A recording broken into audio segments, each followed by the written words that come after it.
Some viewers may find the following video disturbing. Viewer discretion is advised.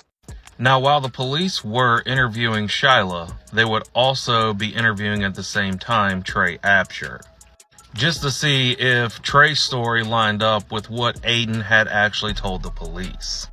Trey would tell the police that he indeed can confirm that Tristyn and Aiden had left around 1:15 a.m. But aside from where Tristyn was, he had no idea. He would tell the police that he originally had thought that maybe Tristyn had gotten in trouble with her sister or her parents when she tried to sneak out, and was possible that she was grounded, and had not known that she was missing until the police had actually came to his parents' house that morning. The police would then question him about the paraphernalia dealer or drug dealer Carlo that Aiden had told the police about. And Trey would tell the police that he knew of a Carlo, but he did not know him by person, and that Aiden was really the only person that really knew Carlo. So the police would try to broaden their horizon and try to investigate newer people that went to the school with Tristyn. And they would come across two girls, Samantha and Linda Krill. But when they arrived at the house and knocked on the door, nobody was home. The police would inevitably call the Krill's father and would ask to speak to the girls about if they knew about the whereabouts of Tristyn. Both girls would actually confirm that they had talked to Trey earlier in the day, and they would say that they had been contacted by Trey earlier prior to her going missing about hanging out in an amenity center by North Durban Parkway. But according to the Krills, the only thing they really knew was that Tristyn and Aiden had went around the North Durban Parkway, and that Tristyn had went with this drug dealer named Carlo. But other than that, they did not know anything. And the police would get a phone call from the Baileys and would say that they had gotten into contact with an old family friend. And the Baileys would say that this particular friend did know about this drug dealer named Carlo, but was under the impression that Tristyn did not know who Carlo was. But this friend would also tell the Baileys that Tristyn had made statements about running away prior to her disappearing. The friend would talk about a time when Tristyn and a bunch of friends would be hanging out, and some of these friends had been drawing some graffiti on some walls. And Tristyn would not be uncomfortable until some of these kids decided to spray paint Tristyn's name on the wall. This would make her uncomfortable, and she would quickly try to spray out her name and would quickly run away. She would also make the statement that she had thought about running away as a way to avoid getting into trouble. Now, while this was going on, police would also be looking into Trey Absher's social media accounts, as they had asked for permission earlier to see if they could look at where Tristyn had been doing on social media, as she had her account set to private, and the only way you could follow what she was doing is if you were friends. And Trey would give consent to this, and they would look onto these social media posts. They wouldn't find much on Instagram, but they had noticed there were certain pings on Snapchat. But these pings on Snapchat would be before her disappearance and was pretty much insignificant to the case at hand. They would notice that around 9 p.m.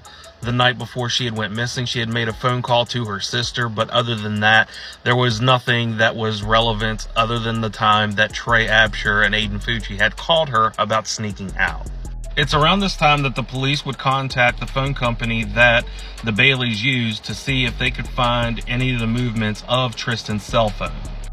But the only thing they would really find was that the last time that her phone was active was right around the time when she was in the North Durban Parkway near an amenity center.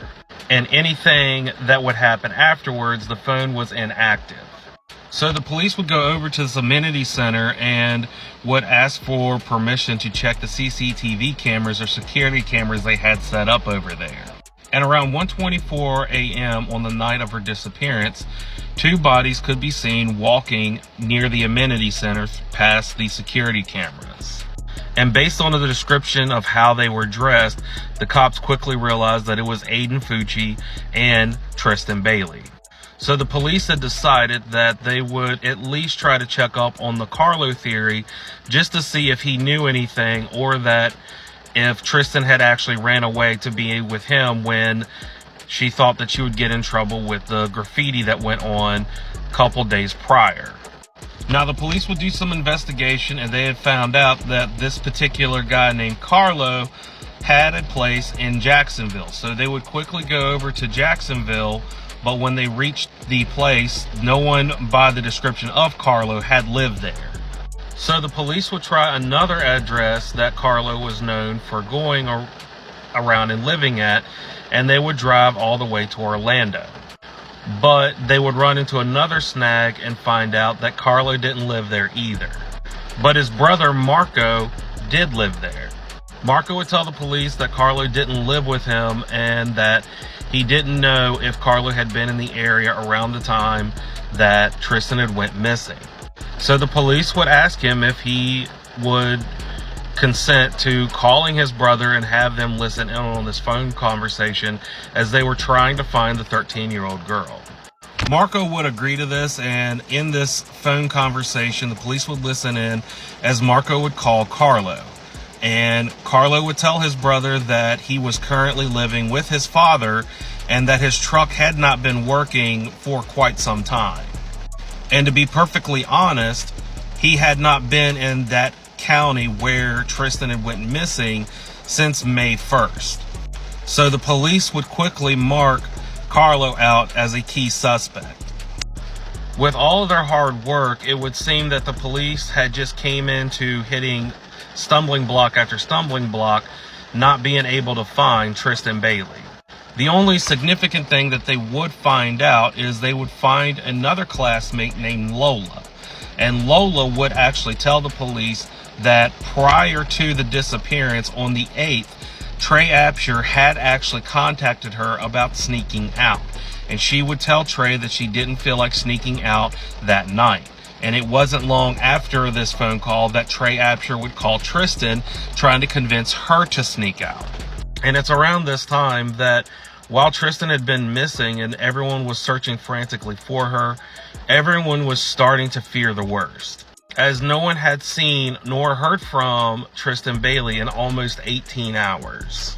And then around 6:03 p.m., the police would get a phone call that they absolutely dreaded. A man by the name of Daniel Hart would call the police around 6:03 p.m.